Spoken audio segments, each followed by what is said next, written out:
काल आमी एक गजाल पळयली की कटमगाळ हे जे जागृत स्थान आसा त्या भायर देवी नवदुर्गा मडकयची म्हजी कुळदेवी देवी नवदुर्गा पण पाळयेची पण देवी नवदुर्गा ही आमची कुळदेवी।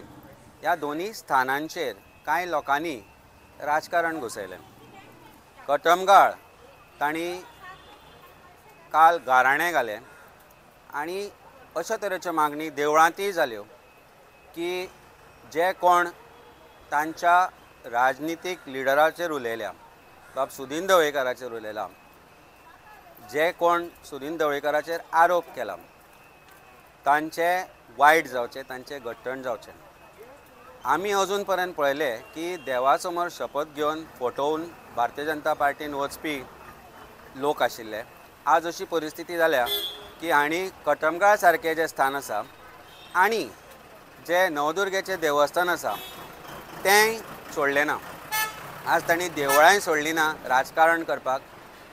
देवूळ हें राजकारणाचें प्रांगण न्ही, देवूळ हें राजकारणाचें मैदान न्ही। ज्या पुरोहितान काल कासावीस जावन ज्या तरेचे गाराणें घालें तें पळयत जाल्यार ताकाय खंय तरी दिसता की देव कोणाचें वायट करता काय म्हणून। पुजा कितें उलयलें, पुजा कित्याक उलयलें, पुजान सुदिनाचें नांव कित्याक घेतलें हें पुजाक खबर आसा, सुदिनाक खबर आसा आनी देवीक खबर आसा। पुजाक कोणा कडल्यान पयशे घेतले, पुजान खंयच्या मंत्र्याक, खंयच्या आमदाराक, खंयच्या भारतीय जनता पार्टीच्या लिडरांक पयशे दिले हे पुजाक खबर आसा, देवीक खबर आसा आनी जाणी घेतल्या तांकां खबर आसा। पण एक गोश्ट म्हाका आज विचारपाक जाय, काल सुदीन बाब खंय आशिल्लो? आमचे जो भावार्थ आसा, आमचो जो भावार्थ आसा, ज्या दिसा जात्रा जाली त्या दिसा हांवूय गेल्लो देवीक मेळपाक। आमी देवीच्या पांया चरणी आशिल्ले, देवीच्या चरणा कडेन बसून आमी देवीचो आशिर्वादूय घेतलो। आनी परत एकदां सांगता सुदीन बाबाक आनी तांच्या कार्यकर्त्यांक काल जी गाराणी घाल्या तांकां की सुदीन बाबान आनी ताच्या कुटुंबान देवळान येवचें, नवदुर्गेच्या देवळान येवचें, घाटी सकयल उबे रावचें, कटमगाळ येवचें।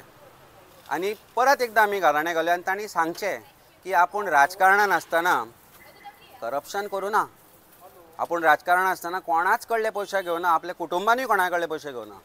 आपूण राजकारणान आसतना जॉबा खातीर केन्नाच कोणा कडल्यान पयशे घेवना। हे देवीच्या मंदिरान रावचें, ताच्या गर्भकुडी भायर रावचें आनी हें म्हणचें। The voice for coin.